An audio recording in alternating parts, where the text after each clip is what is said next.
Welcome everyone to the Atomic Cinema Experiment. I am Peter, and joining me as always is Tara.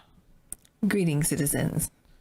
This is a science fiction movie podcast. We get together, we've watched the movie, we talk about it. And this episode is actually going to be a Patreon vote winner every month on patreon.com/MailFuzzTV. Our $5 and up patrons get to vote between 4 films, and the winner of this particular vote was Strange Days from 1995, directed by Kathryn Bigelow, who has a very, varied career. I love Near Dark, right? Near Dark is my favorite film she's done. It's one of my favorite vampire movies. And then she had Point Break. I don't know if that was, the very next thing she did, but that was the next big thing, and people like that quite a bit. I never really got into Point Break. I like it. But you got Strange Days, which is a bit of a cult hit, and then of course later on, much later, we had Oscar contenders like Hurt Locker and stuff like that. So it's Zero Dark 30, yeah. So it's a very varied career with a very different, variety of different genres. Some stuff that feels more like a well done B movie, and then other things that are like, hey, we're going to win Oscars with this thing. We're going to walk into that Academy Awards ceremony, and we're going to walk out with all the bling. So, I guess it's interesting to jump into the middle of her career here and look at this film, which I had heard about, and I hate to say I heard of the Kathryn Bigelow film through, it was written by James Cameron, you say, but that's genuinely how I was looking through Cameron's credits, yeah, and saw he wrote a movie called Strange Days, and I went, he wrote a movie that came out in 95, before Titanic and after T2. What is this? What is this movie? Back when he was Mr. Bigelow. Yeah, back when he was Mr. Bigelow. Yeah, they were married. And sure enough, I was like, it's a sci-fi movie. I watched this for the first time. It's a really specific point in history, because it's when I was old enough that I was out of high school, but it was back when you still rented discs through the mail. You had a list. I mean, I know it was Netflix in the US. Here it was a thing called Love Film, but you had a rental list, and they'd send them out to you. So I rented the disc, but I think it was still DVD at the time. It wasn't Blu-ray yet. So that's when I watched this for the first time, and that was a long time ago now. That was 12 years, 13, 14 years, something in that range. Wait, sounds about right. Yeah. So, I didn't remember a whole lot. I remembered the basic premise. I remembered the reveal at the end, bizarrely, but there's a lot of this film I did not remember. There's a lot of things that we're going to talk about that I did not remember at all. This was your first time watching this, right? Mm-hmm. I think so. I mean, some of it kind of looked familiar, but maybe I'd just seen clips of it on top 10 list or something on YouTube. But this is a first time watch for me. Yeah. So I'm just going to ask Tara a very important question. You're recording your audio, and it's going well? The audio is going smoothly? Yes. That's good, because I unfortunately am not recording your audio, so hopefully that's all fine. Little bit of behind the curtain here. My PC speakers died the other day, so all my audio settings have kind of gotten weird because I've had to change things, and the recording software is not picking up. I see. Okay. the call. Let me just double check here. Yes. Hey, we're still on the intro. This is the perfect time to notice this if there's a problem. So as long as your audio is recording fine, it's actually not a big deal. It just means there's no safety net, so don't screw up. Okay. So what is Strange Days? So the basic spoiler-free kind of premise of Strange Days, it is a near future, and very near, so near in fact that for us it's actually 21 years ago. But it was made in 1995. It came out in 1995, and it's set on just before and on New Year's Eve, right before it hit 2000. So it's set right at the end of 1999. And the idea of getting into the new millennium is a big thing that plays throughout the film. And the big thing here is that it's obviously not super advanced tech or anything like that, but it's slightly cyberpunk in that we have a very cyberpunk idea where people can record. They've got a brain sensor where people can basically record an experience, and then when you play it back, kind of VR, but more intricate than that, where you actually get to feel the feelings the person was feeling. You get to see everything through their POV. obviously it's like you're borrowing their brain for that time. Kinda, yeah. And obviously there's no consequences. You take your thing off. Even if the person like dies at the end of the clip, you take it off and you're fine. But it's like a rush because you felt it. So that's kind of the basic tech that's going around. But it's not illegal. It's very black market. And our main character, played by Fiennes, if I'm saying his name right. There was a debate about this because it's spelt Ralph. Ray Fiennes. Ray Fiennes. Ray Fiennes. Okay. Rhymes with safe signs. Rhymes with. He plays Lenny. From this point on, I'm just going to call him Lenny because I can't be bothered with the stupid, silly name. But he is a sort of black market dealer of these things, and that's kind of what he deals in. There's a lot of porn stuff, a lot of things like that, a lot of like people committing crimes because people get a rush off of it, but they don't actually want to do it themselves. They just want the thrill of it. And that's kind of what we got. We got him, but we got a bunch of other characters. We got a tangled web of characters. And he is sent a tape in this film early on. And I say tape, it's actually like a mini disc is the exact thing it looks like. Although the thing he puts it in, the thing that plays the memories back, it feels like a more old school cassette thing because of the way it pops up and he pushes it in. Actually, it looks like a floppy disk player. The old floppy disk for computers. Yeah. So he gets one early on in the film that actually shows someone he knows being murdered very brutally, and it sets up a sort of mystery of, okay, who's doing this, who's behind this, and what they drive in that. And there's but I think the key thing to get here is that obviously that sounds like a cool enough premise on its own, but this film is ultra political.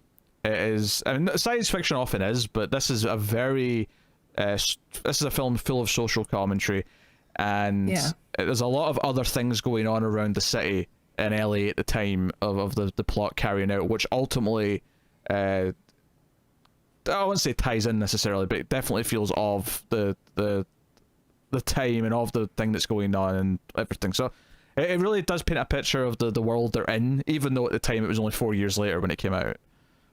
But so despite the fact that there's not that much in it that's futuristic outside of this tech itself, the themes and that tech and the mood that it creates is very dystopian cyberpunk, even though the only thing you really see is there's a lot more riots going on. There's a lot more like cars on fire, but other than that, it's still pretty much just, you know, the level of technology that you had in 1995 is what's kind of there, aside from the one main thing.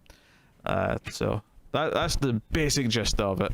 But we have a all-star cast in here. We got Angela Bassett, we got Juliette Lewis, Tom Sizemore's in here, Vincent D'Onofrio, before he looked like a dad on his way to the barbecue table. He's in there. William Fichtner's in there in a small role, who I like a lot. He's one of those guys that pops up in tons of stuff. You know, definitely. Same year as this, he had a very small role in Heat, the Michael Mann movie. But he went on to have a small role in Dark Knight. But he's also had major roles in a bunch of things over the years. So a couple of years later, he was in Contact. And there's even an actor I recognized in this, and I think it's only because I just watched it recently on stream. But there's like another black market guy called Tick, who I recognized, and I'm like, he looks familiar, and I guessed it right. It looks so different because of like the very different hair and stuff, but he's actually one of the dumb henchmen from the Super Mario Brothers movie. That's actually what I know him from. I'm sorry you had to watch that. Yes, and of course the acclaimed Jaguar driver from Speed, who's upset about his car. Yes, that's right. He's also in this. So he's the rapper, right? Yes, he's like the famous rapper that's on TV. In the movie. So. Yes, and then I guess the final other big character that I've not really mentioned in terms of an actor, I wouldn't have told you what his name was. His name is Michael Wincott. He plays like this record label guy who's very seedy, and he's got like the Jesus hair, and he's got a really sort of gravelly voice and all the rest of it. But I knew him instantly because he is in Alien Resurrection, and it's impossible not to recognize him, and especially not hear that voice. It's the voice. Yeah. It's very, very distinct.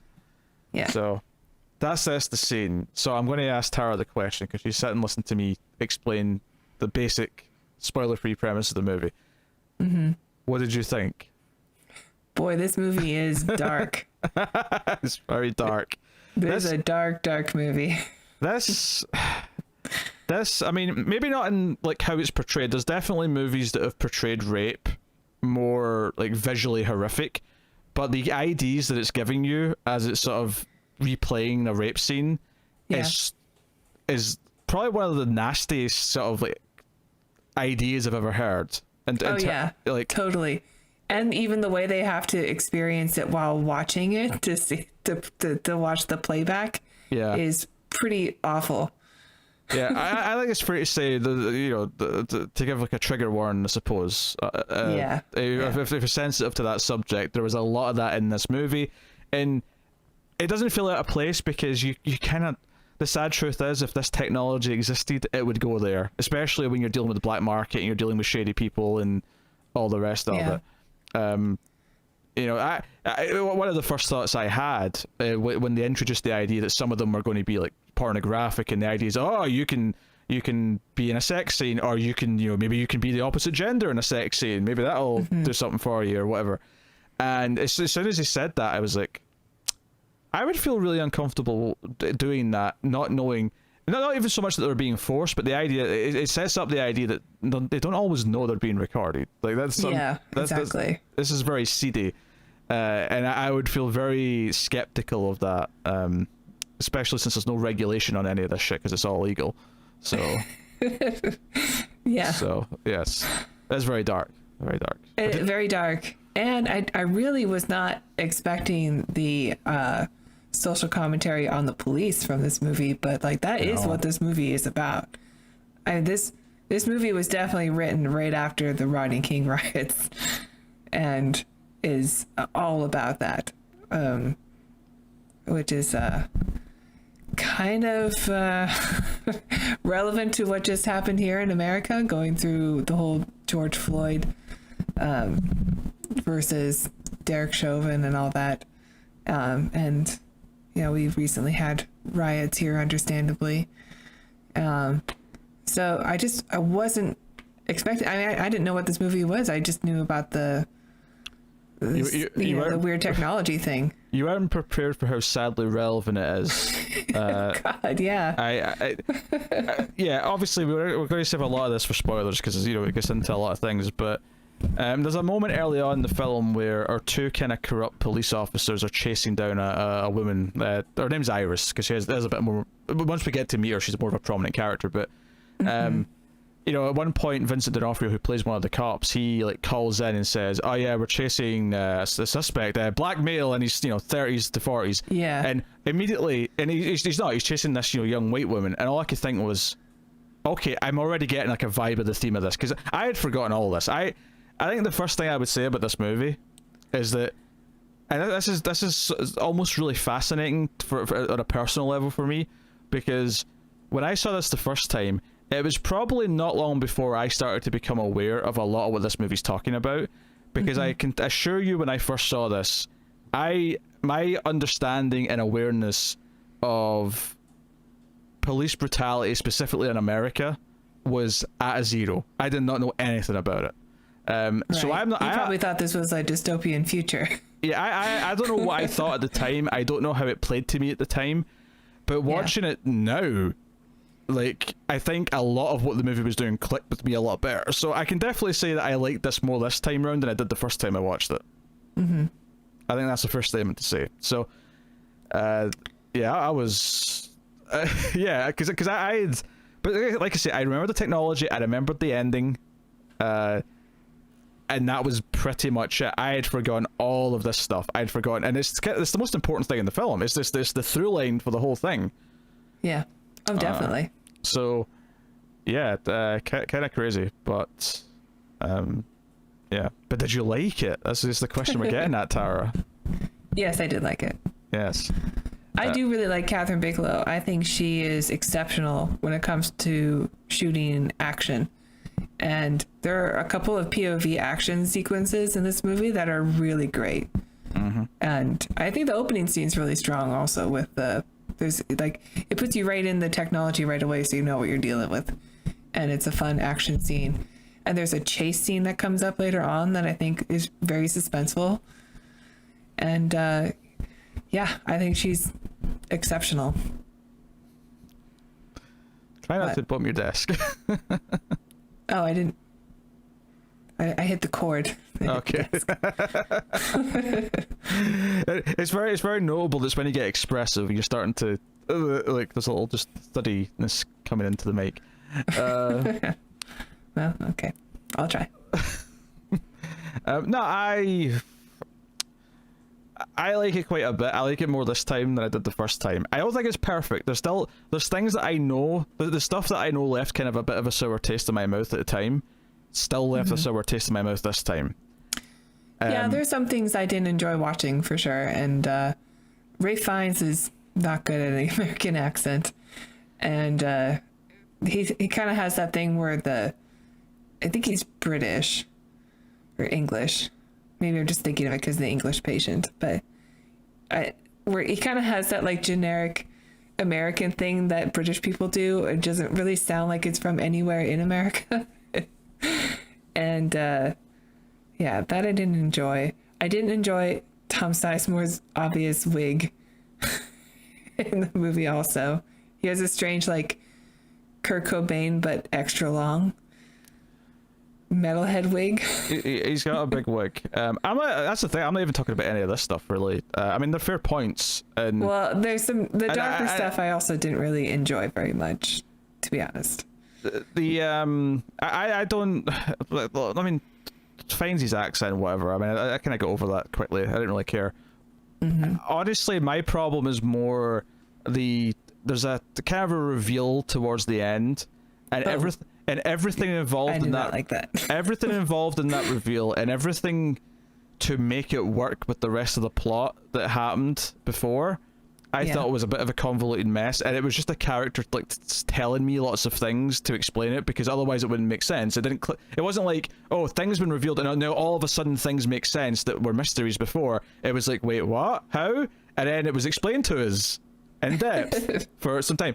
That was still weak. That was kind of what I was trying to talk about. The main reveal that happens, I thought was pretty obvious from early on in the film. And then like all the other like little mini reveals that followed up in order to make the plot make sense, I didn't enjoy. The explanation stuff I didn't really enjoy either. Yeah, there's some things in the movie I don't like for sure, but overall I actually do like the movie, and I am surprised of of how relevant it was. But it does make sense, being the time we had in the past year is very much a repeat of what happened in was that, I think 92 or 94. I wasn't living in the States at the time, but when we had the LA riots. And then the other thing you have to sort of keep in mind here is that this is a James Cameron script, which is kind of weird, because this is, I wouldn't necessarily say this feels like anything else that he's done. And obviously he's not directing it, so I mean that would account for some of the difference. But even the story, I mean, there's a bit of sci-fi this to it. What's interesting though to me is that it's not like there's not hints of him having opinions on these subjects. Terminator 2 has actually got some stuff in it that if you're sort of like paying attention to it, you know, the T-1000 dresses as a cop. He hunts down a child. Now, notably, of course, John Connor's white, but he is wearing a Public Enemy T-shirt, and that, you know, I've heard people point out that that's a very intentional thing. Now, that's something I never noticed myself because I didn't know who Public Enemy were, but of what that represents and what that means, and you know, that symbolism of the T-1000 wearing that outfit was kind of intentional. So the idea that he did that in 91 and then he wrote this script, you know, a couple of years later or whatever, is very interesting. And it's also very interesting to me to have a woman direct this story, because of all the dark stuff, particularly with the rape stuff and how the device is used to exploit people. It's the sort of thing where it could feel like really sleazy, and arguably maybe it still does in terms of like how the film's choosing to represent it. This is not a film that feels shy about showing things. You know, there's a lot of just very casual nudity at various points. I've never seen as much of Juliette Lewis in my life as I did in this film. You know, there's a lot of stuff like that just sort of going throughout it. It's a very, I mean, it's a hard R, I guess is what I'm saying. Yeah. It's just the hardest of R ratings that you can probably get to. and not just, I mean, it deals in very serious subjects, obviously. It deals with, like, the violence when it happens is actually quite horrific, because it doesn't treat it like an action movie. It's not some, I mean, there's one or two scenes that feel a bit more action movie. There's a scene with a limo, for example, that feels a bit more like, oh, this feels like a 90s action movie all of a sudden. And maybe that's maybe a critique you can levy at it, is that the tone shifts a little bit. But whenever it's showing you other parts of violence in the movie, when it's replaying it through the tech and stuff like that, it's very shocking and visceral and very real, and it makes you uncomfortable. This is not a film that's trying to feel like a breezy action movie where it wants you to feel the adrenaline of the thrill and all that, which ironically is what the characters are all seeking through the technology. That's what they're seeking through the they call it playback, so I'll have to keep saying the technology. They call it a playback, so it's not a movie, it's a playback. That's what they call it. So we've got some terminology that we can work with throughout this. There's a lot of interesting stuff in here. I feel like most of it's spoiler free though, because the plot kind of keeps evolving as it goes on. As much as there's a lot to tell you in spoiler free, there's actually a lot more that unfolds. I mean, Angela Bassett's character we've barely mentioned, and I mean, ultimately she's Lenny's best friend who is sick of him but always shows up to help him get out of a jam. I mean, that's kind of what we can say at this point. Tom Sizemore's Max is also a kind of more of a seedy friend. He's like a PI.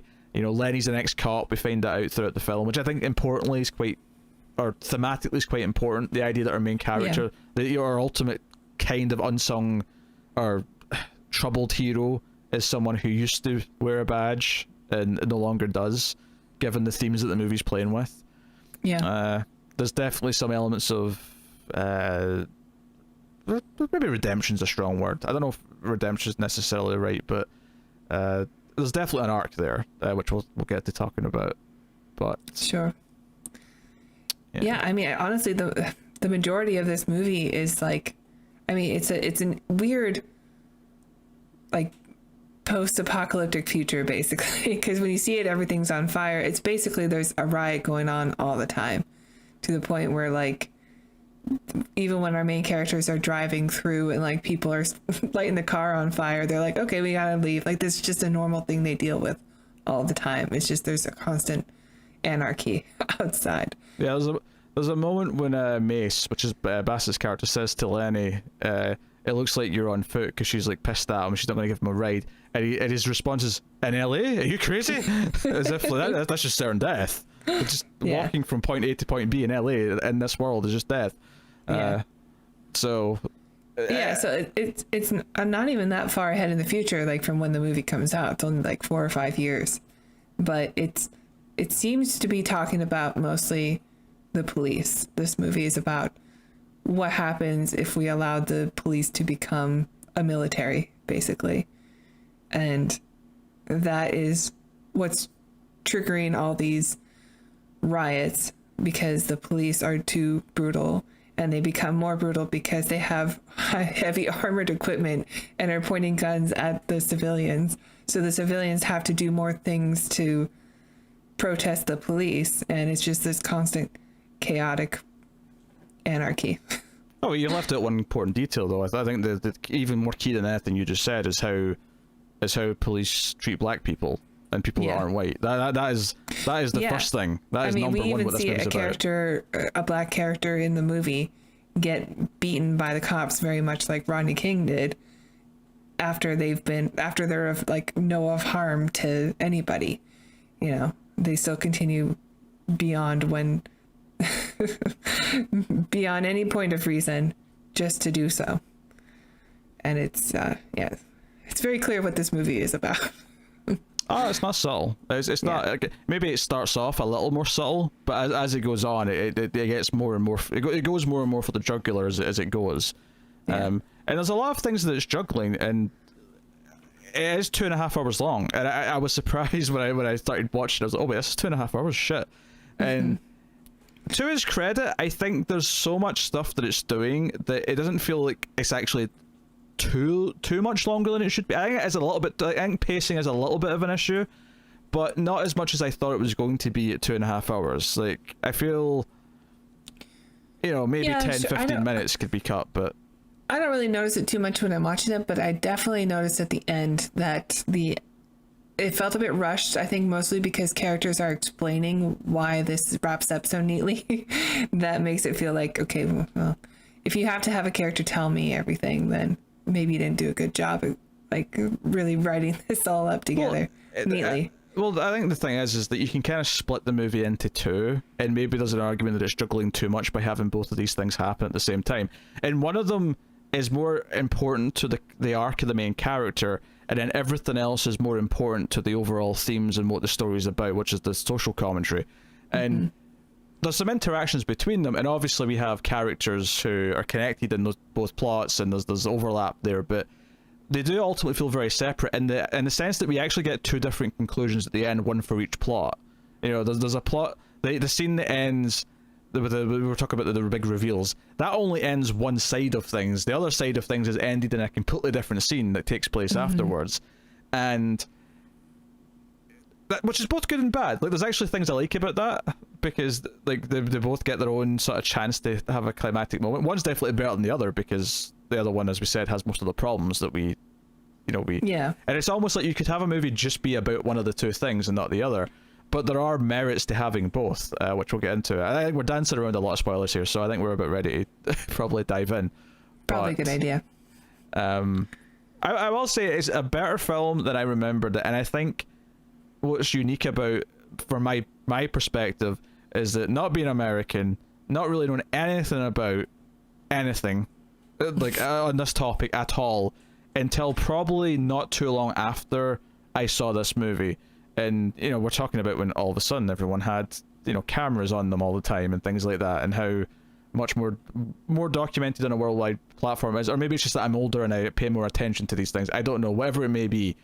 But my experience watching this now was completely different to whatever experience I had then, to the point where I had forgotten everything to do with that side of things, and all I remembered was how much I didn't like the ending.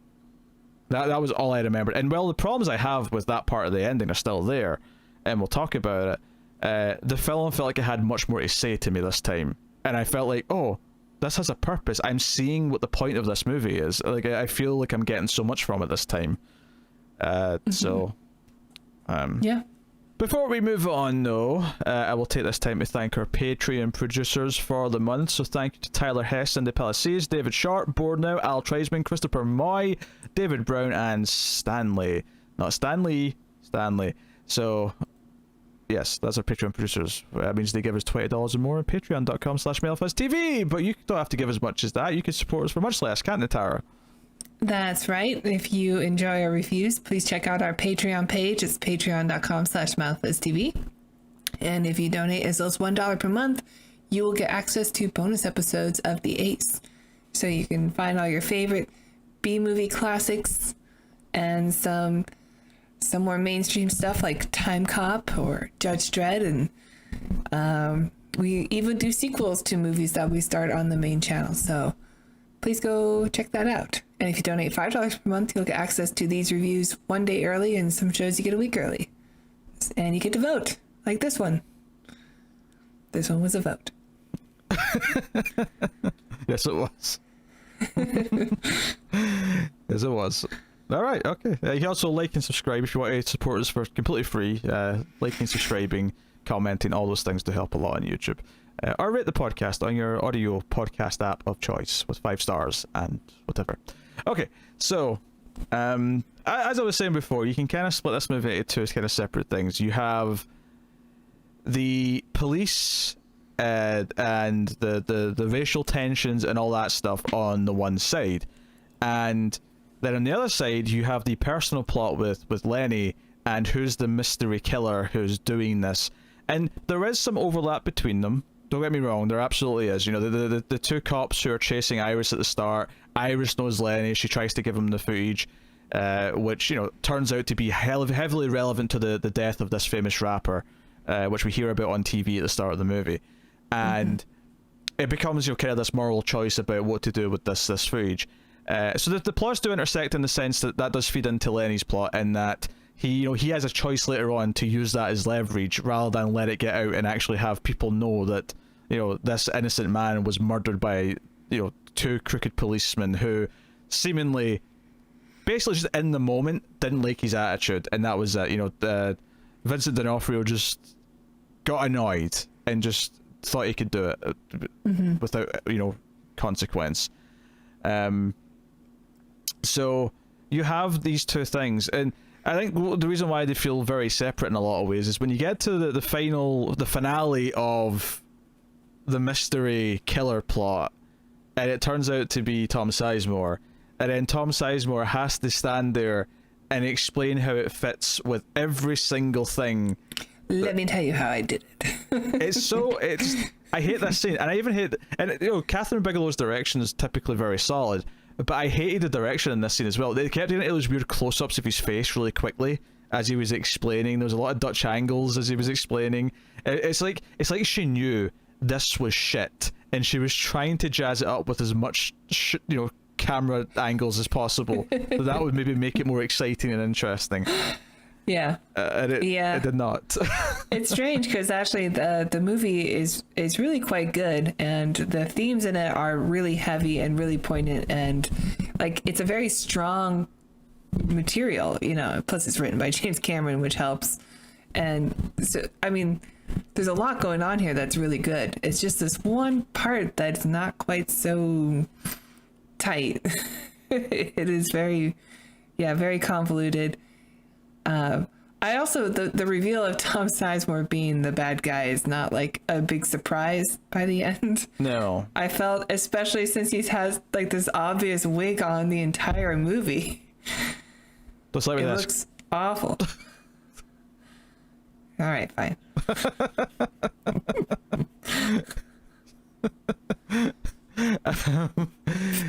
So, yeah, my big thing here is the important part of this plot, right? Because the actual heart of the film, even though it doesn't seem like it early on, is the relationship between Lenny and Mace. And Mace is actually introduced like over half an hour out of the film. It's quite late on, relatively speaking, for a main character. But she's so important because given the themes of the movie and what the movie's doing, if one of the main core cast weren't black, it'd be such a weird goddamn choice. It'd be like, you're commenting all these things, but like there's no actual representation of like the black community in your main cast. It'd be very, very strange. And the character's so important because a lot of like Lenny's thing in the movie is that he's so like, he uses her a lot, right? He calls her for help to come and pick him up. She's constantly fed up with his shit, but she's always there for him. She's always there to bail him out of a bad situation. And he's so wrapped up in his own shit. The white man is so wrapped up in his own shit that he doesn't necessarily realize just how much he's using and abusing his black friend. That is, in a lot of ways. The white ex-cop. The white ex-cop, yeah, even more important. So that's going throughout the film. And so much of his plot is that he wants Faith back. He wants Juliette Lewis back. We see him, he's got like a recording, one of his playbacks is like an actual one of his where he was out rollerblading with her and she's in her underwear outside for some reason. And probably Venice Beach.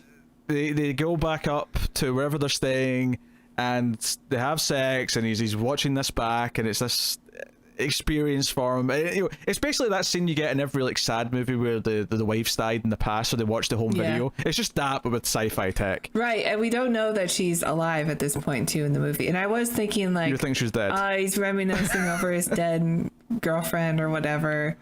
And I thought, well, I wonder if she's really dead or if they just broke up, because that would be kind of sadder if they just broke up and he's still holding on to the memories of her. Like that's not able to move on. And it speaks more to the technology, because everybody grieves over, well, obviously everyone grieves over a breakup for the most part, and especially over the death of a loved one.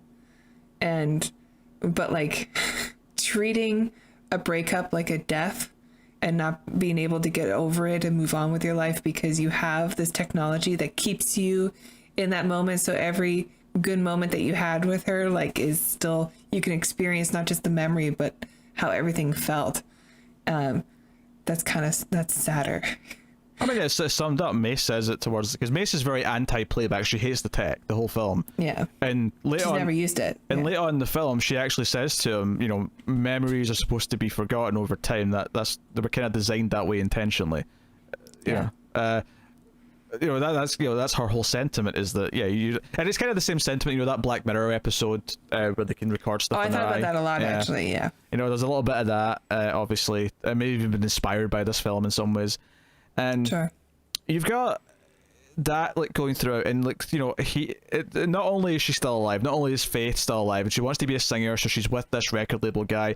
He's the same guy who signed the rapper that died as well. Because all we hear in the news is that, you know, the police are calling it maybe possibly gang related execution style, which immediately felt wrong. It felt like, yeah, okay, I don't believe you, news reporter person. But you have him sort of connecting all these different things together. But she left him, Faith left Lenny to go and be with this music producer guy because he can make her career better. He's got the long Jesus hair. He's very raspy with his voice. He's all these things. And he's got a private big club that he has her sing in every night. And, you know, Lenny likes to go there as often as he can to see her and try and win her back or whatever. I mean, this movie couldn't have done a better job of making her more unlikable to us, the audience, because she, in the playback when he's watching it, it seems happy enough. They seem happy together, whatever. Every interaction he has with her in real time after that, where we go to see her, she's awful to him, and she's awful to everyone around her. She's constantly just very unlikable. She's selfish. She's unlikable. It's shocking, and it's not too long into the movie where we find out that she is like, she knows stuff and she's just lying to him. Also. Yep. And, you know, so much of the movie's him chasing after her. Like, his first concern when the murder happens to Iris, who was kind of a mutual friend between them. He goes to see if she's okay. He wants to help her. It's all about her.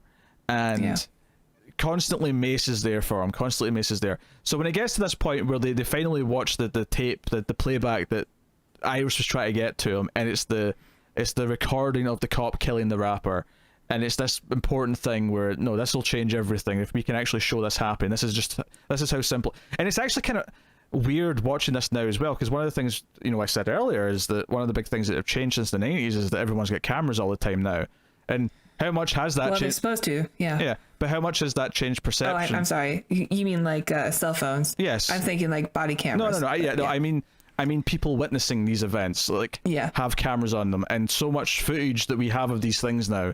And how it has made people more aware. It's actually pretty extraordinary how much this movie, like, I don't want to say predicts, but is relevant because of that. Before it was some weird science fiction technology. Now it's just your cell phone. Yeah, I wouldn't say it predicts things exactly, but it pokes at the right questions. Yeah. It pokes at the right ideas. And that actually kind of makes it...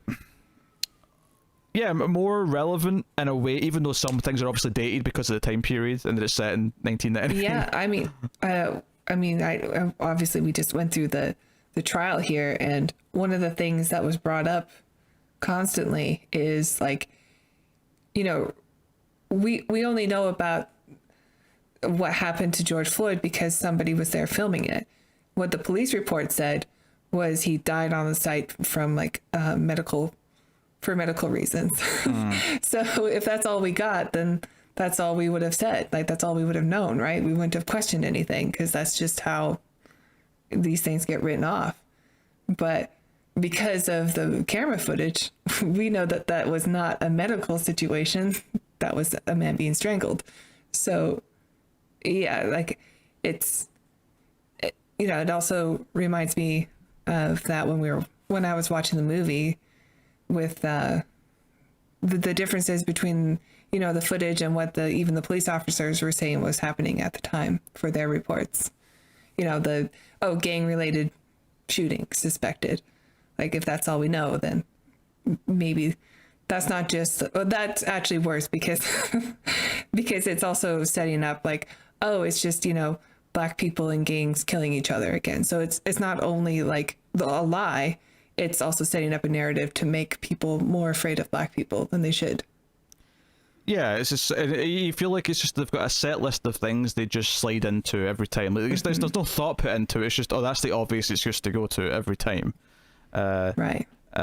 Like that's all there. So but anyway, so we'll talk more about that separately when we get to that plot, because I just want to stay on Lenny here, because the big thing with Lenny's plot is that he's been so obsessed with getting Faith back that when he eventually has this evidence and they've been chased around for it and they have it, and immediately Mace is like, oh, this can change things. People can actually see that this is happening. People won't doubt what the black community say about police officers anymore, because and she sees potential in this, and this is a big deal. This is important. This is the smoking gun, in many ways. And he's like, oh no, I can trade this to get Faith. Faith will come away with me if I just give music producer the man thing that they want. Yeah. And she rightfully grills him for it and like reacts appropriately and like, you selfish dick. No, this is important than your stupid ex-girlfriend, who is awful, by the way, and all these things. And so it's very important, because when he makes the choice to not do it and say, no, like, here, take it. If there's one cop that I know is, this high-ranking officer, if there's one guy, he's the guy who basically got rid of me because I was too shady. Like, go to him, give him the footage, he'll do something with it. He makes that choice at a certain point in the film towards the end, before he goes up to confront and like see where Faith is and all that. But that's very important, and that's why the two plots have to coexist in a lot of ways, because this is someone who used to be a cop ultimately making the right choice that's unequivocally the right one. And then you separate the endings where Mace on her own has to deal with the two cops herself, and you have her, the one black character, having to run from the two white cops and having to deal with that on her own. And I think it's very important and very intentional in that script that we don't have like Lenny coming in and like halfway through the scene and kind of playing hero or anything like that. It's very important that it happens away from him, because it should. So you have this throughout, and I think it's a movie that almost is designed to start off feeling like a typical movie, featuring typical cast, doing a typical kind of sci-fi thriller thing, and it kind of slides in the social commentary fairly early on, but it slides it in kind of gradually to the point where when you get to the point where you do see the footage and you see what this footage was and how much of a big deal it is to the world, that from that point on, it's like the movie's kind of evolved into something else. And I actually kind of love that about it. I think it's really smart how it plays all that and how it progresses through that. And I do think the mystery, because he wasn't just like a famous rapper, like he was rapping about police brutality. Like the cops definitely had him on a list, which is one of the reasons why I think he was killed. It was just like, oh, you're that guy, the guy who always sings stuff about the about the police, about us. Like that's clearly like, oh, you think you have power because you're famous, but we still have the guns. Yeah, but it's worth mentioning they didn't know it was him. They pulled him over. They pulled him over as a routine thing. Like, that's just what they do. So the blanket kind of attitude towards it is still there. It's just, yes, that definitely heightened to his mood. Let's say that drove him to do it. And so you have all that, and I do think the mystery killer stuff is effective. Like the playbacks that he leaves, it turns out to be Tom Sizemore, but the playbacks that he leaves for him to watch, the first one in particular, the actual murder, the rape and murder of Iris, is very brutal. It's very effective. You feel disgusted watching it, and you should, because the whole point is that Lenny also feels disgusted. He starts saying, he's like, oh, a little breaking and enter, and oh yeah, I've watched this sort of thing before, and then it turns into this this really awful thing that he has to experience. So, and he gets pleasure out of it, but not by choice. Because he's feeling what the person who was doing it felt at the time. So so he feels both the horror and shock of it, but also the pleasure of it, which makes it like just so evil and gross. And that's evil and gross, but the worst part of it is, yes, believe it or not, that's not the worst part yet. It gets worse. The worst part of it is that the killer, he sort of like puts one of the playback things on her head when she's like handcuffed, and jacks a cable into his recorder, like the output, so it's actually giving her a live feed of his experience, so that she's feeling his own pleasure while he's doing it. And so what Lenny's going through, she also went through, obviously even worse because she's actually experiencing, and she's dying, her side of it, and she's dying. Yeah. But this is, as dark as it is, this is kind of the most like fascinating the sci-fi part of it really gets, is the idea of making your victim feel the pleasure you're getting from what you're doing to them as they're being tortured, raped, or killed, is sadistic as shit, but it's also fascinating from like a science fiction idea kind of way. Right. Yeah. You know, and the sad part is that new technology is always used for the worst possible things, like very quickly. He says in the beginning, like, I don't want any snuff films, and this is, you know, not exactly, it's new technology, but like snuff is a word that exists because of technology allowing for that to happen previously, you know. I think that's an important thing at the start of the character for Lenny, because while he is clearly very flawed, he's a bit of a sleazeball, he dresses like a pimp, as is pointed out, with he really he's a drug dealer. He's basically a drug dealer. He's a greasy drug dealer. He's got greasy hair. Everything about him is that. But he's always trying to be sleazy and like get a sale. But that one detail that he does not want any snuff films or anything that like hurts anyone, or, you know, really, is the one sort of thing to cling to, that there's a line, there's a moral line that we can latch onto as an audience to say, okay, he might actually be the hero by the end of this. Right. Well, I mean, he says that in the beginning, the opening scene is the film we watch is the robbery. Yeah. Is someone's robbing like a restaurant, like a Chinese restaurant or something. And the cops come and they try to escape, and the guy who's wearing the headpiece ends up dying. Like, he falls and dies. It's a really good scene, but that's when he's like, I don't deal with snuff. Like, a guy died making this. I don't want to sell this. But he does end up buying. He gets a discount. Yeah, he's enough of a sleazeball. But I think you get the sense, though, from that something like this, which he gets in the car later, is... Yeah. Like, that is way beyond his line. He would never have accepted that. I don't think you think for a second that he would have accepted this under any circumstance. No. You know, as much as he did kind of sleazily did give in, he used it as a bargaining chip, effectively, earlier on. Sure. But I mean, you know, all the stuff with the tech is the real sci-fi stuff of the movie, and I think having the opening scene be, here's an example of this, and we don't really know what it is yet as the audience, unless you've read the premise of the movie, or you know enough going in, but you're just being introduced to this idea. And I think it's smart that first time, you know, it's just uninterrupted, and it's not until it ends where he takes the thing off and we get, someone was experiencing this through like playback. But then the next time we see it, when he's like pitching it to this like, you know, as like a lawyer or something, he meets like in a shady, and the guy's like really nervous, and he's like, hey, you know, what do you want? Like, you know, do you want to go skiing? Nah, you're rich enough. Look at the shoes you're wearing. You can just go skiing if you want to go skiing. You want to do the stuff that you can't do.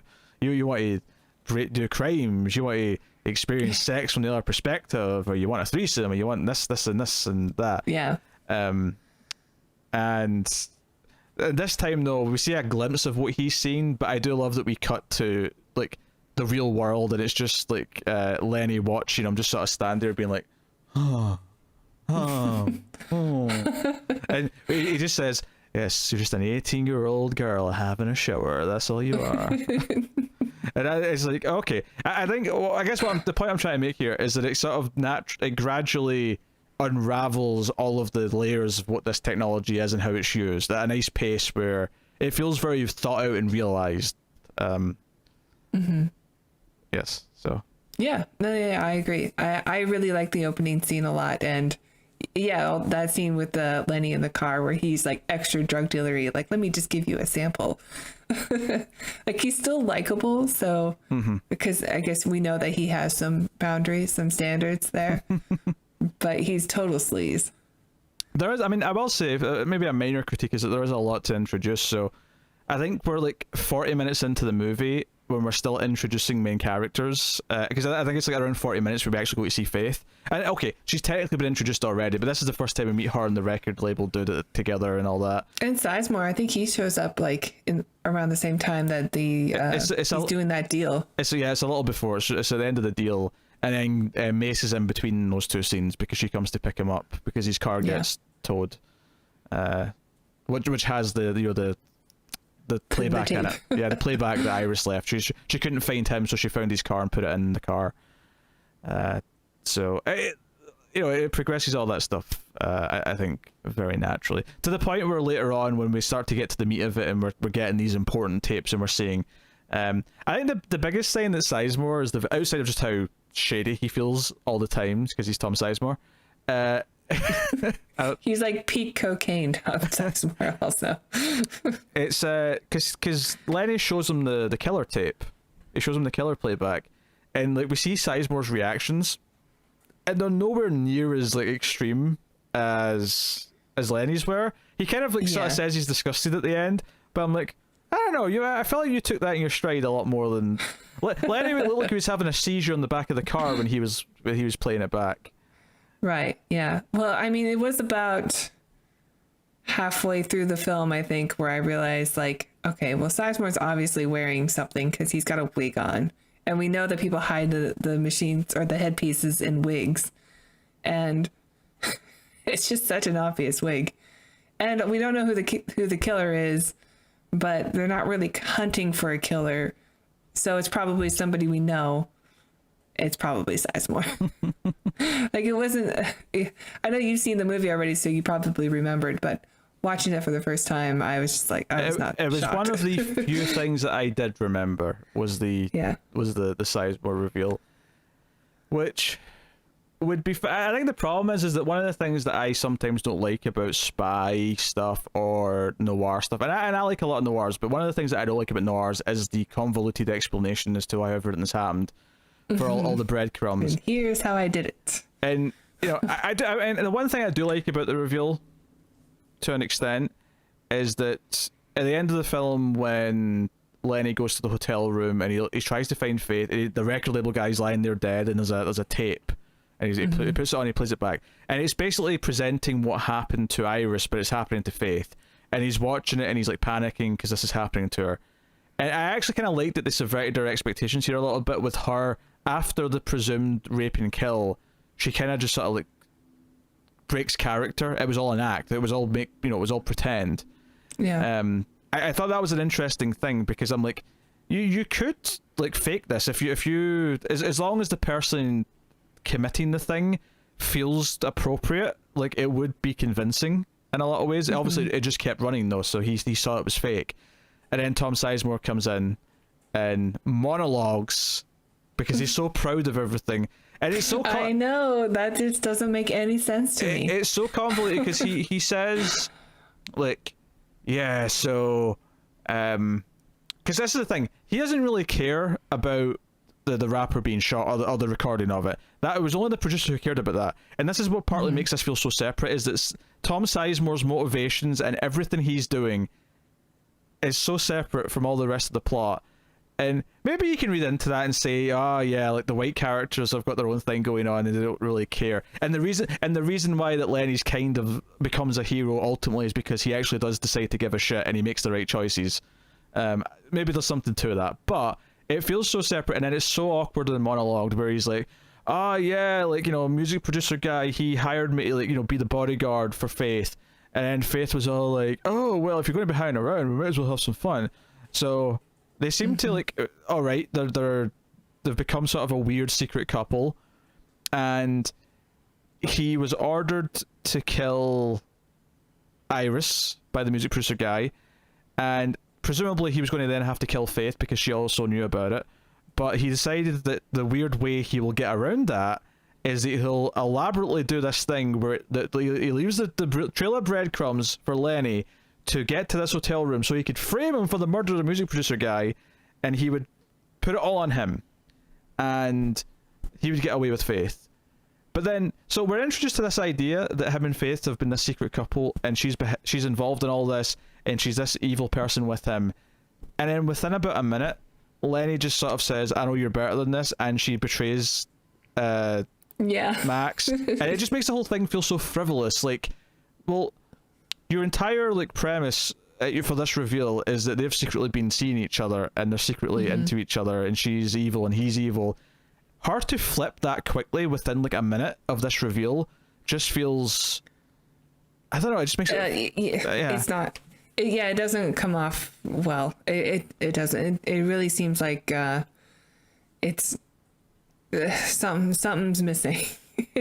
Like, he should be dead. Lenny should be dead. Like, oh, we were both in on it. Unless like Angela Bassett shows up to save him for some reason, then he's totally screwed. Like, it doesn't make sense for her character to flip, like you said. Or, I mean, the only thing that maybe crossed my mind when watching it, like, well, maybe at this point she's just like, whatever is most advantageous to her. And it's not like about love or anything. It's just about like, well, I can, do this now. Like, I'm just with Max so that I don't die.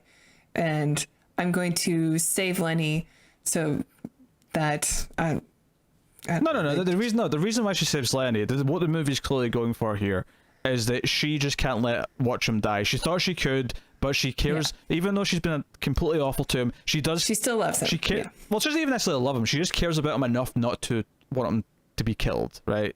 That's it. Mm-hmm. Like, she cares enough that she doesn't want to see him die. I think that's what the movie's doing with this moment. Okay. But the problem... Maybe she just cares about him because he loves her so much. But the problem with this, though, is that you've just introduced the whole concept that she's in cahoots with the evil villain.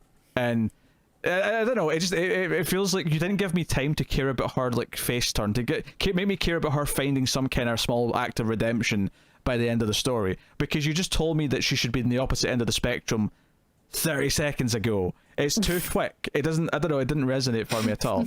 And to be fair, I think what you just said does kind of apply in that, yes, because he did keep trying to be there for her, that's something that she can recognize, which is completely different where, the others are just using her all the time, or just having her around because they want this or that, whatever.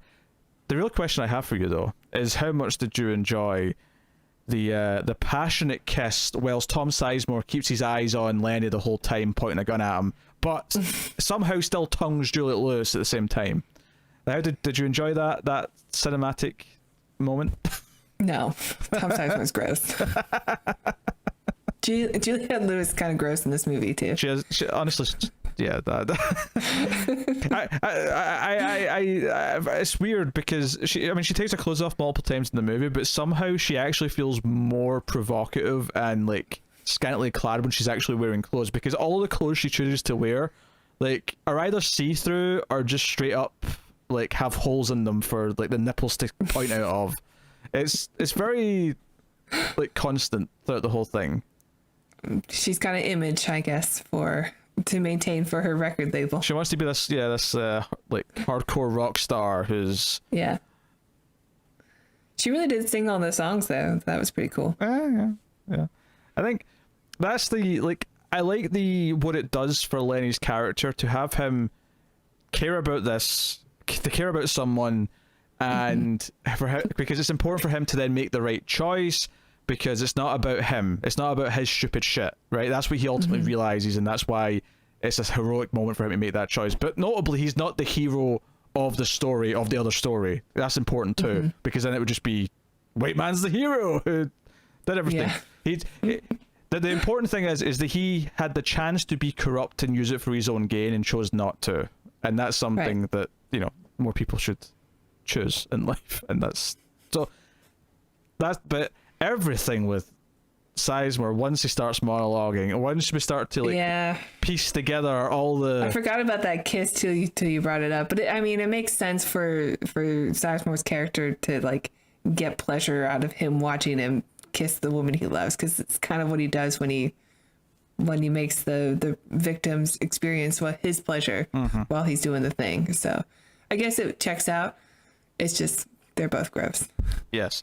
And we have like an awkward fight scene where they kind of like struggle through the hotel room before he eventually, goes out the window. I mean, there's a little bit of irony because he's hanging on via Lenny's tie. We've been hearing about these ties all movies, yes. So Lenny takes the blade out that he gets stabbed with from him and cuts it off, and he falls to his death. And this is all happening right before midnight. So, and the one thing that's slightly futuristic looking is they've got like a lot of CG lights on the top of the buildings pointing up for the celebrations. Yeah, for the 2K. It's not Y2K. Nobody knows about that, I guess. It's very 90s CG. These spotlights that they've got on top of all the buildings, but it gives it a look. So I'm not complaining. Sizemore falling also, the first part where he falls into the crowd was pretty goofy. I mean, it was definitely a real person falling from many stories. For the shot where he was like coming down, although you could see the wire, which is kind of funny. Yeah. Did you not notice it? You can see a wire. I did not notice it. I mean, it doesn't surprise me. I will say the movie doesn't look that good by like typical standards, in the sense that it's clearly never been successful enough for them to actually bother remastering it. So the transfer that the Blu-ray and the HD version is just like whatever old print they had lying around when they did it. It's not like being remastered, and it looks kind of muddy as a result. It's softer than other Blu-rays. It's softer than, So, it does have a weird cyberpunk feel to it, though, even though it's like not too distant future, and there's not that much new technology. No, it's just all the steam has been replaced with fire. There's that. I mean, even just something. The soundtrack's a big part of it. I think also the titles and the credits and the times that come up, they're all like these bright colors that kind of. It's not all the same color. Like, once it'll be bright green, once it'll be bright yellow, pink, whatever. It kind of gives it an overall feel, which, So the worst part of the movie is the Tom Sizemore twist and his motivations, and his wig. And I think the Juliette Lewis stuff is important for Lenny's character, but I do feel that it probably could have been condensed down to where we didn't have to see her quite as much and have as many scenes where he goes to her and has to like get out of a jam again. Like, I think the point could have been made a little bit more succinctly, but that's not like a huge deal. I think the problem is that retroactively feels worse because of her part in the twist, because of like all the things that are supposed to have been going on throughout the film to make the twist work. Yeah, but you're right. He does like break in to see her a lot in the movie, and each time it ends with him getting kicked out by her boyfriend and his goons. Yeah, which I think thematically, again, does kind of serve a purpose in that it is persistent, and he's constantly doing it, and he's constantly not getting the message. And it's what you said earlier about how the memories aren't fading because he keeps reliving them. He goes home and he relives the memories. And it's funny because I do think that the ultimate romance between him and Mace worked for me better this time, because there's definitely a moment where she keeps showing up to help him no matter what. And it's kind of the reason...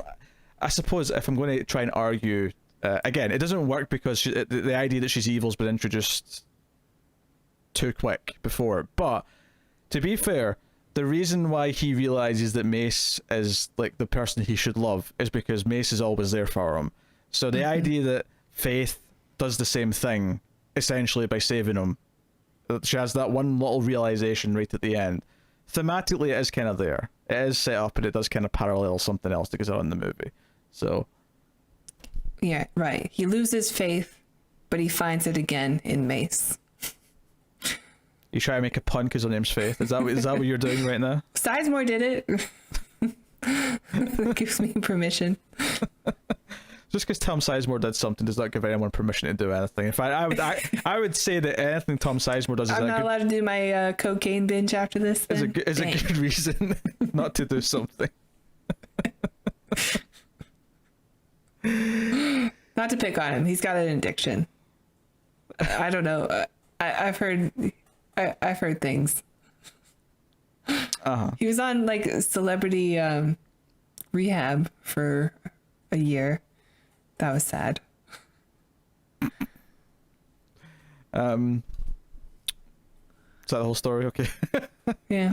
I know. I think Spielberg wanted to work with him for Saving Private Ryan, but told him he had to be sober. And he actually sobered up to be in that movie. I believe. Unless it was Black Hawk Down. I'm pretty sure it was Saving Private Ryan. Well, Spielberg didn't direct Black Hawk then. Yeah, but unless I'm mixing up the movies. And it was Ridley Scott who said it. But I'm pretty sure it was Saving Private Ryan. I mean, he's in both movies, so I mean, it could be either one in that sense. Yeah. Yeah, so I think Lenny's character arc is really good, and it's really important to the film. Yeah. Yeah, I agree. And there's little things that, we get this, like how Lenny and Mace met. We get a little flashback to when Macy's like ex-husband was being taken off by the police, and she's worried that her young child is seeing this happen. She finds that Lenny's actually got her son like in the room reading a book. He's intentionally keeping him busy so he doesn't have to watch his father being taken away by the police.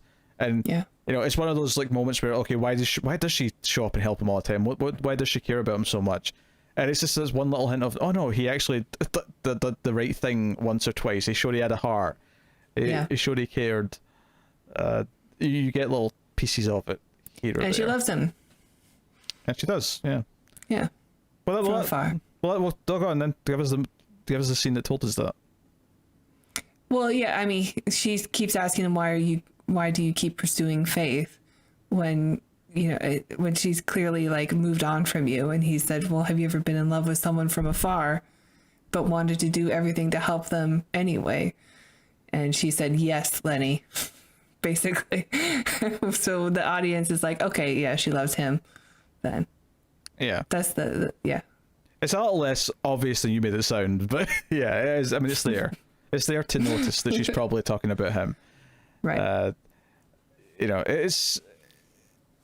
Yeah, there's a lot in there. I mean, that scene, that's the whole section of the movie is kind of interesting because they realize that these police officers are going to be hunting them down, that they know who they are, and they retreat.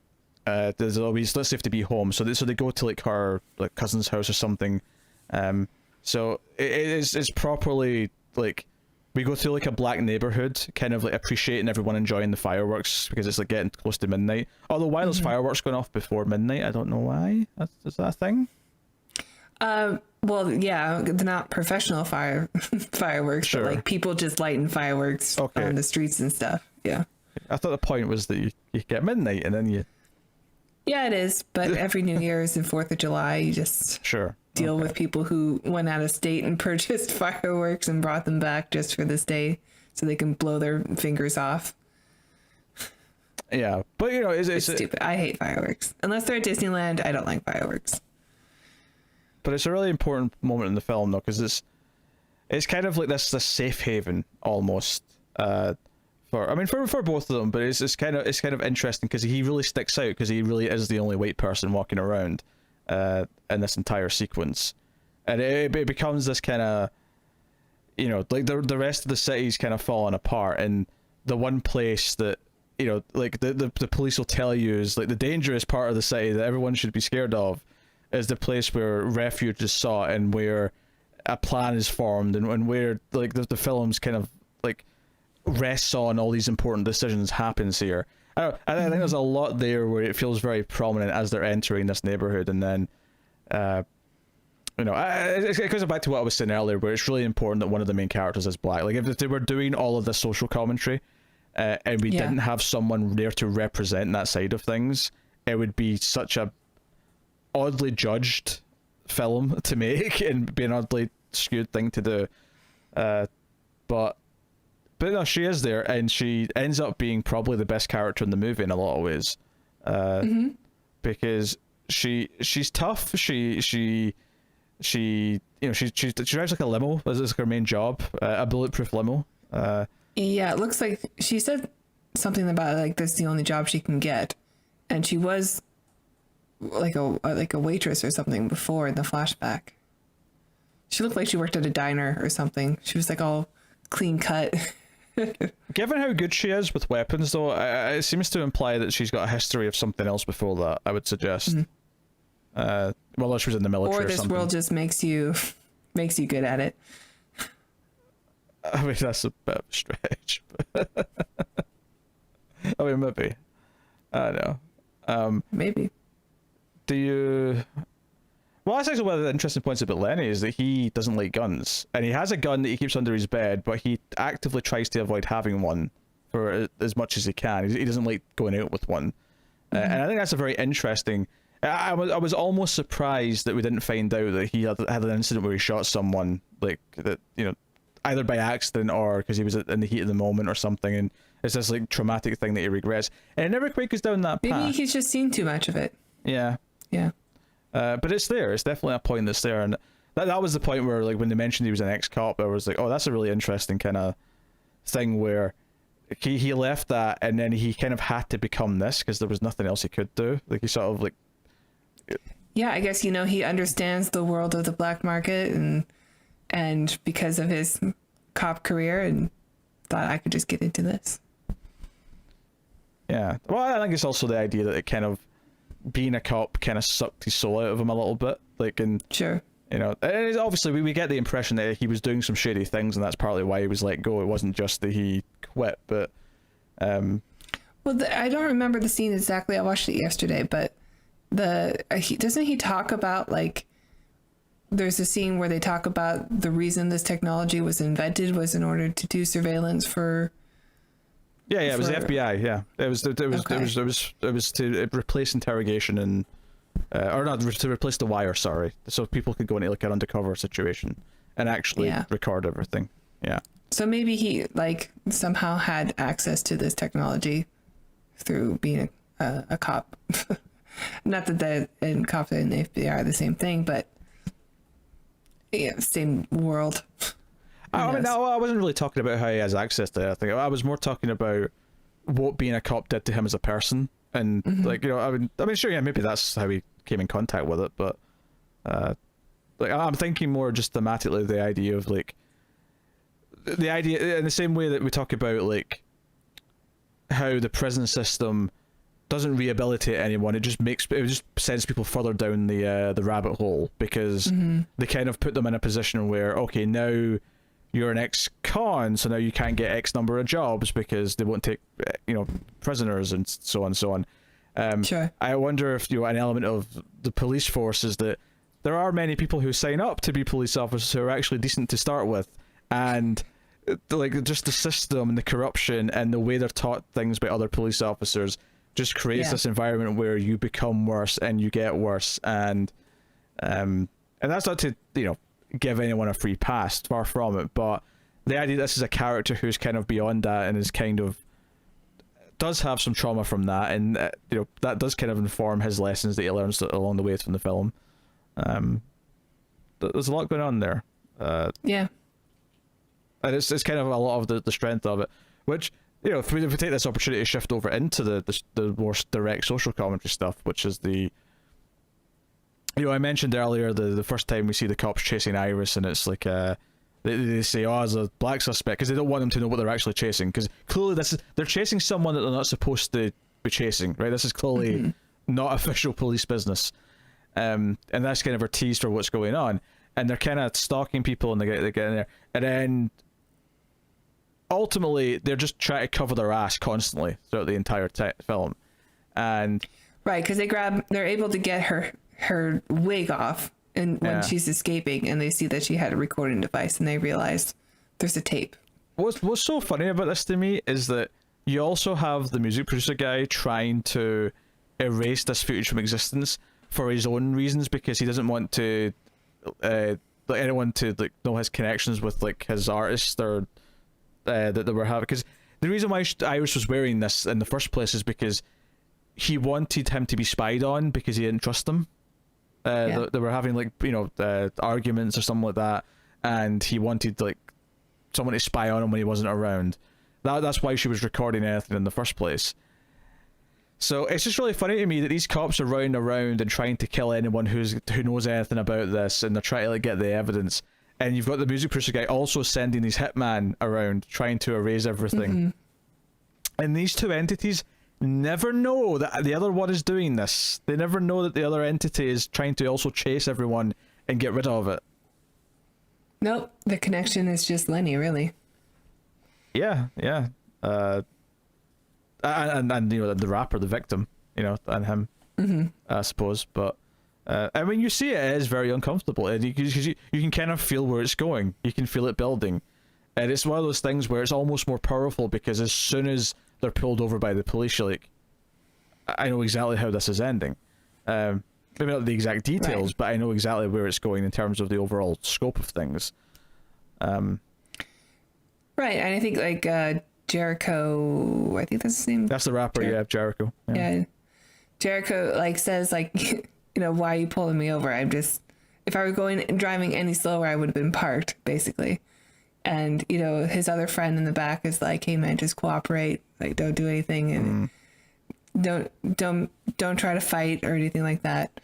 And but Jericho like is made a name for himself because this is the kind of thing that he sings about. He even tells the cop like, hey, you're going to be the star of my next song. Like, congratulations. And that's when the cop, like we talked about before, shoots him, basically saying like, I know you think you have power because you have a voice, but I'm the one who still has power here and can kill him because he feels like he can't. Like, no one, they get away with doing this all the time. So it doesn't matter if you're a powerful black man. Yeah. But of course, Iris gets away, and we see that she's running away. And this is all done in one shot, effectively, because it's all this handheld POV of her running, and like running past the train. This is really good, actually. The train thing, like, really is white knuckling. It's good.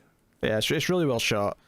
It's very tense. It's very visceral, because this is not an action movie. There's very little action. In fact, the one time there is kind of an action sequence, it's not bad, but it's kind of a little more silly than the rest of the film, which is, it's right after they get and I'm sorry I'm boring Tara here, but it's right after shut up. We record late. It's right after they get the disc out of the car at the impound, and the two cops show up and like they demand to get the disc, and as soon as he hands them a disc, which is not the real disc, he hands them some porn tape. I think it's of Faith. No, it was a virus, because he said it was him and Iris in a hot tub on his birthday. Oh, okay. Yeah, I wasn't going to be specific, but then you said the wrong thing, so. I thought he gave up one of his Faith tapes for her. No. Like, he was real upset about it. No. Yeah, because it wasn't like a genuine upset. It was more of that's one of my favorites. It was more of a fun upset than an actual. Oh, okay. You know, because later on, when Mace like throws the Faith tapes down and starts stomping on them, he like starts like it's like he's a crack addict trying to get his crack back. He's like, "What are you doing? No!" Like, don't get high on your own supply. Everyone knows that. Yes, valuable lesson, I guess.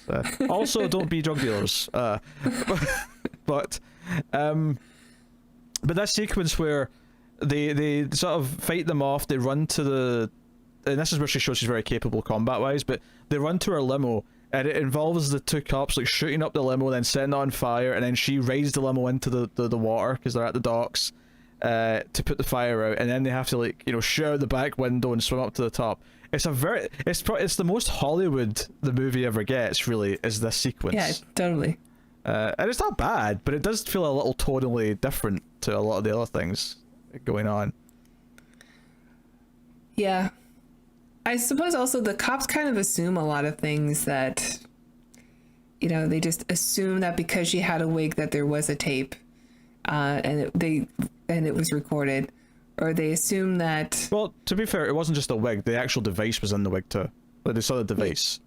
Sure, but I mean, it has like a limited time that they can use it for, right? So you don't know exactly if it was during the time that you were. I mean, it's it's safer to assume that you were being filmed than you weren't, especially with what she was a witness to. But it doesn't automatically mean that there is a tape, or like the way that they find Lenny, the cops find Lenny, seems a little bit like, I don't know. They're assuming a lot of things that are of course true, but I don't know. It seems like it's kind of a stretch for them to know as much as they do. Well, Iris is trying to get to Lenny constantly, like her entire time, as soon as she's on the run. So I presume that one, you know, people know what he does, that he's a dealer and this stuff. But maybe more to the point, they've seen her try to go to his apartment or something, or they've seen her, you know, whatever. So yeah, there's a trail to him rather than just an assumption. Okay. I don't feel that strongly about it. I'm just trying to give you an answer because you asked the question. Sure. Yeah. I mean, yeah, I guess that's enough. Yeah. So. Yeah, I mean that's kind of it. Until they of course see the tape and then the ramifications of that, which the head honcho at the police department doesn't want to entertain it, but she sort of forces the tape on him anyway. In a men's bathroom. In a men's bathroom, yes.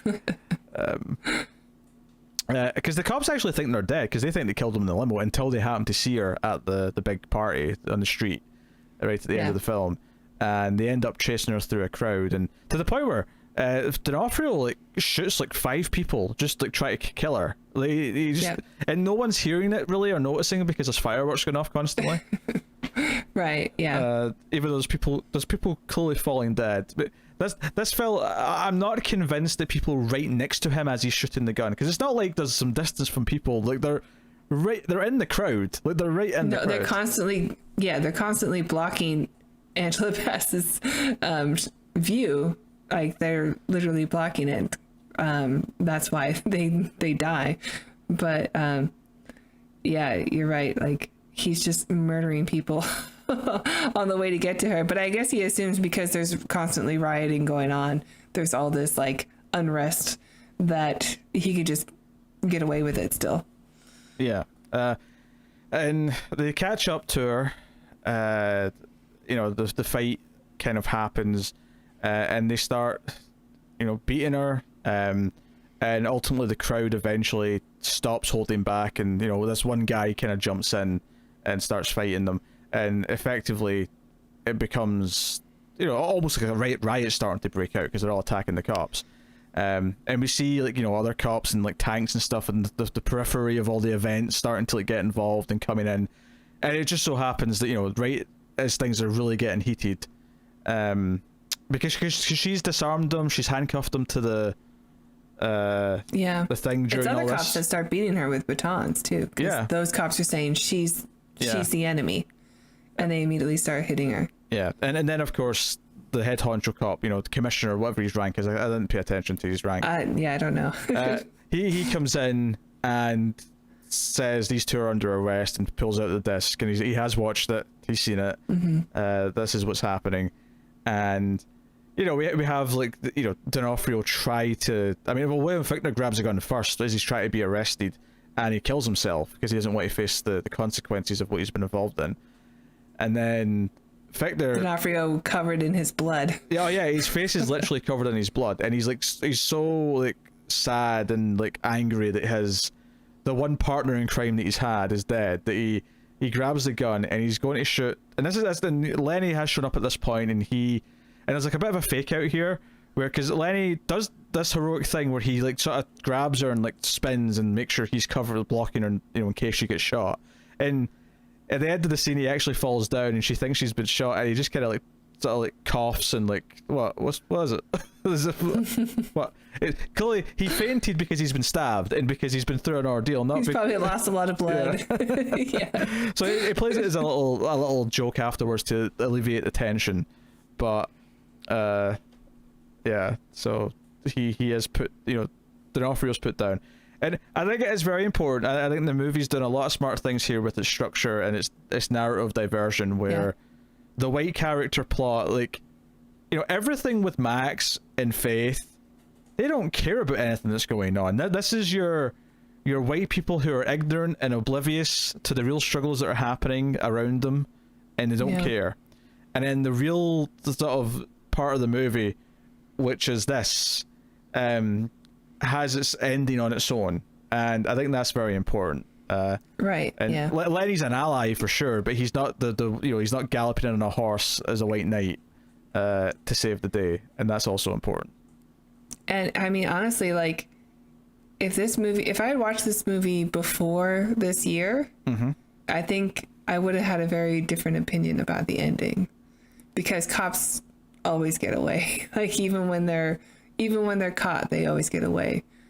But in this movie, they don't. They have their comeuppance. The police force turn against them and say, "No, you murdered. You murdered this person." you guys need to be held responsible for that. At least the one honest cop did, at least anyway. Yeah, right. And saying that there's going to be, like, the movie's saying now there's going to be change. Like, cops just can't get away with murder anymore, which I wouldn't have believed before. And I mean, yeah, we could obviously.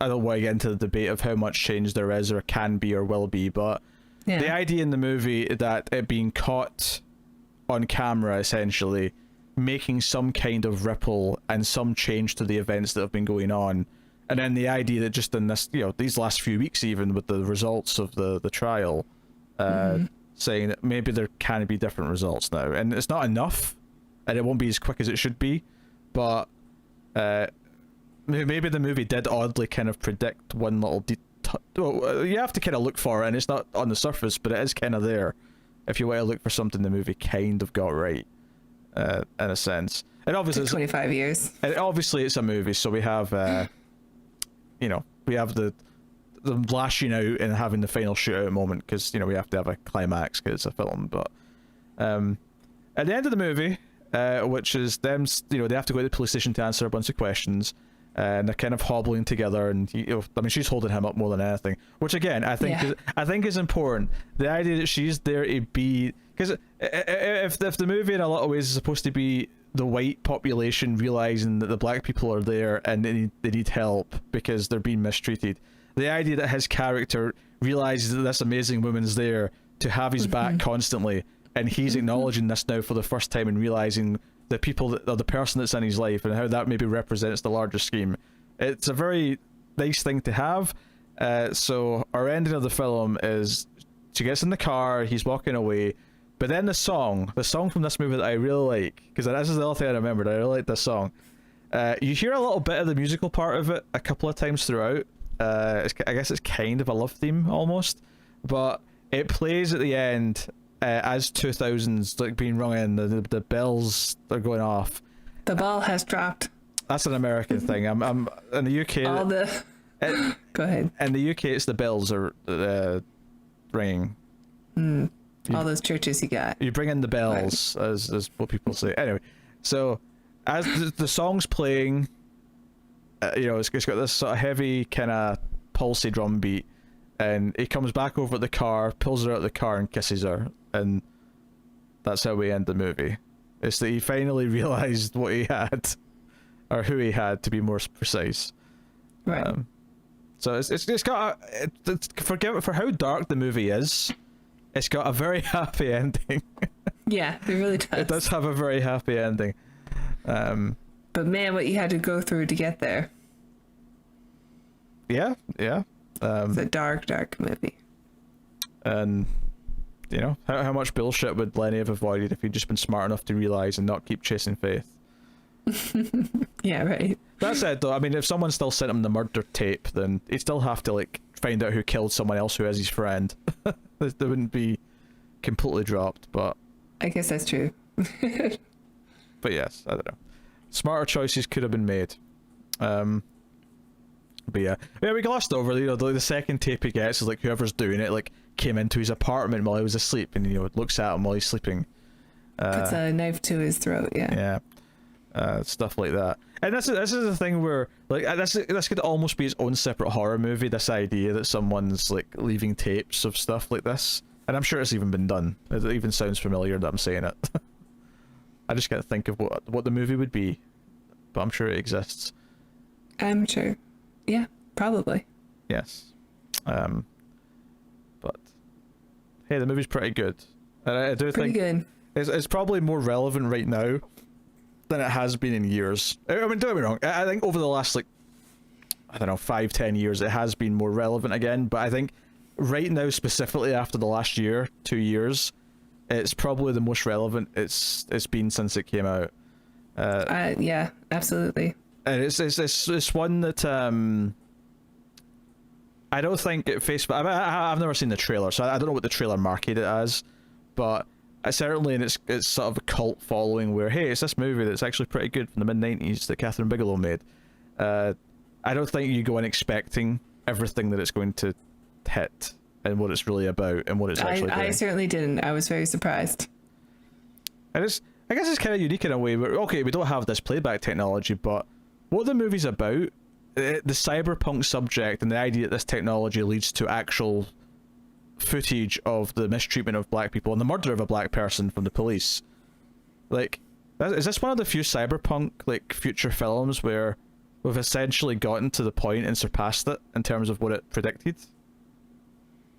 It doesn't match up exactly, yeah. but I can't like, well, because most of them tend to be, oh, Blade Runner, there's androids, or you know, Matrix, we're all that's true. living in a simulation. This is more like, oh no, this actually we don't have this particular, oh, we can jack in and feel the thing, but Sure. like other than that, Yeah, and maybe that's because it's always been not too distant future. Like the movie only takes place like 4 or 5 years ahead. yeah. So they can't justify like having androids in that short period of time. I just think it's interesting that it, and obviously in terms of the actual year, we surpassed it, 21 years ago. But Right. but that's okay. That's okay. I mean, because there is a couple of cell phones in this. You do see them. Obviously, they're old big chunky flip things. They're not. Yeah. Yeah. This is before even the age of everyone having the little Nokia things. But all right, I'm going to put Tara out of her misery because clearly, Shut up. because clearly, the conversation of this film is sending her to sleep. So, I know it is. Because you're wearing a recorder under that wig right now, and the bonus exclusive on Patreon is you'll get to experience the feelings that we felt as we were recording the podcast. You get to yawn when I yawn. Oh dear. Yeah, not without flaws. I think I'll say it right now. The reveal of Tom Sizemore and his monologue and all the convoluted reasoning that makes it work. That is like a full point off the score. Oh, totally. That is a full point off the score. If anything, That wig is another point. if anything, to be honest, it's actually a testament to how good a lot of the rest of it is. That it's still, because I feel like, I say it's a full point off. It probably should be more. Like most films, if I hated the twist ending as much as I hate this, like it would probably tank the score quite a bit. It's a testament to how good and how strong the science fiction themes are for the rest of the film. There's so much to like in this movie, though. Yeah, for sure. And it is it's a dark movie, but man, Kathryn Bigelow is no stranger to that. So she can direct, and I do think the action scenes are awesome in this film, except for maybe the one that the car one's okay. what when you say action scenes, do you just mean the playback scenes? Yeah, honestly, the playback, the POV scenes. All right, I suppose we'll wrap up then. What are you giving Strange Days? I really do like it. I think it's pretty it's pretty special, especially watching it now. There are some pretty terrible flaws in it, and that's just it's the movie making flaws for the most part, and it is not an easy thing to watch. Like I had an opportunity to watch it again today, and I said I don't really want to because it's dark, and there's some stuff in it that I'm not comfortable watching, but it's still really good, and I understand why those scenes are in the movie. And I think I'm gonna give it a 7.5. Very good. Yeah. I get why I get the uncomfortable scenes to watch, but I would argue that it's not like, I would argue that they need to be there, and they're kind of essential to selling what it is and what the movie is. I think if you neutered those scenes, the movie would have a lot less bite to it. In a lot of ways, although admittedly you have the social commentary side of things, which has its own bite on its own, that maybe you don't need the extra like ultra brutal and rape stuff that's in the other side of the film. But it it kind of sells just how seedy and disgusting this world is, and the shady underbelly of the society that this all kind of operates in, and all the rest of it. It kind of naturally fits the whole thing. For me, it's all about the bullshit noir twist shit at the end, and Tom Sizemore's monologuing. All of that is, Also, the minor point as well is at one point in the film, Tick, the other sort of black market guy who we see a few times, he's actually killed, kind of, in the sense that we find out that if someone it's more complicated than just turning it up, but like if someone's like watching one of these things, that you can sort of overdrive a person's brain and it kind of puts them in a coma.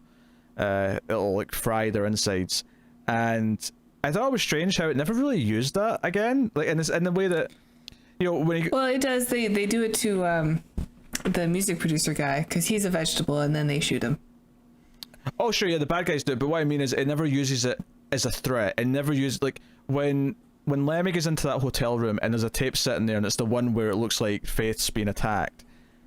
Like, I was thinking to myself as he picks it up, like, why aren't we selling the danger that's, there's, like, if he puts this on in this area where clearly the bad guys have been, whoever they are, like, they could come over and just mind wipe him. Like, I thought it was weird that it set up this threat, that there's a danger to having one of these things on. And yeah, I guess it's kind of like their version of overdosing. Yeah, but they never actually used it as a sort of like danger for our characters. I thought that was a little bit strange. But yeah, it is also worth mentioning that Mace does watch the tape. Like the first thing she ever watches, the first playback she ever watches is Jericho's death. Right. So, yeah. What are you rating it?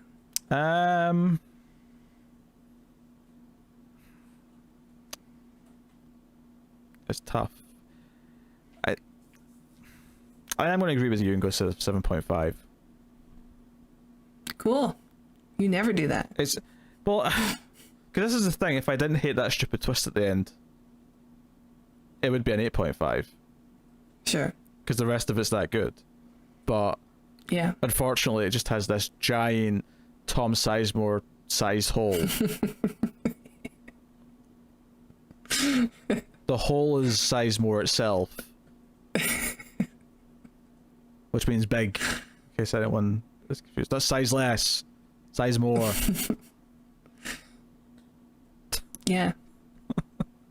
You think that's his real name, or he gave himself that? Because that's a pretty spectacular name. It could be a stage name. It may even be a dumb dick joke. I can almost see him thinking of names. It just does. Oh, my last name sounds like sounds like I've got a lot of size. Yes. He's like, I'm just gonna stick with my porno name. I mean, it's not like he says, I'm going to pick Sizemore because I'm a bit chubby, is it? Well, yeah. I think it's more. Yeah. I mean, it's no Ironside. No. That's the best name in Hollywood. Yeah, no Ironside. Michael Ironside, Tommy Wiseau. Those are the best names. Those are the best Hollywood names. I would say Ironside and Schwarzenegger, maybe. I mean, like Arnold obviously has a cool name, but I think when you go with one of those action stars, I don't think anyone actually beats Jean-Claude Van Damme. I mean, Van Damme. Like, listen I know, to that. for a French name too, it's pretty cool. Even his initials sound cool. GCVD. Yeah. It's a movie title. Literally, it's a movie title. Yes, they made it. I never saw it, but they made a movie called GCVD. Yeah, I saw it. It's all right. Oh well, there you go. That's Strange Days. We will be back next time with something much older. We're returning once again to the Invisible Man franchise, which we've done the original. We did Invisible Man Returns. I think that's what it was called. I've forgotten the title of it, but So. well, we both said Returns, so it must be right. The next one on the list, though, is The Invisible Woman from 1940. So that's what we're going to do next time. Something very different to this and anything we've done recently. So nice change of pace. And then we'll see what We've had too many good movies anyway, so right. Not that I expect it to be bad, but I don't expect it to be good. It might be good. You don't know. Maybe. It might be. Maybe. Yeah. What else do I usually do now? I usually tell you to pause, don't I? Oh, a phrase, a code word for the comments. If you made it this far into the review, put the word Sizemore into the comments. Or cocaine binge. No, don't do that. YouTube may automatically flag it, so maybe don't. So, yes, do that. Taro, you're going to pose for the camera, so for the photo. I mean, it is the camera too, but you know what I mean. Were you in? Trying to get my Sizemore wig. That's what you were doing. I was like, why is she messing with her hair so much? Right, 3, 2, 1, pose. Hopefully that's okay. The camera got dark. I'll make it work. I'll work my magic. We will wrap it up there, and we'll just thank you once again for joining us. It is always a pleasure. I'll just remind you once again to like, subscribe, ding the bell for notifications on YouTube if you want them. It does help the too. You can also, of course, find the audio podcast feed and rate us on there. All those things do help, as does Patreon. So all those things, please do look into. But yeah, that is us. So thank you once again for watching or listening. We always appreciate it. Keep watching science fiction and computer at Salsa. Are you paranoid enough?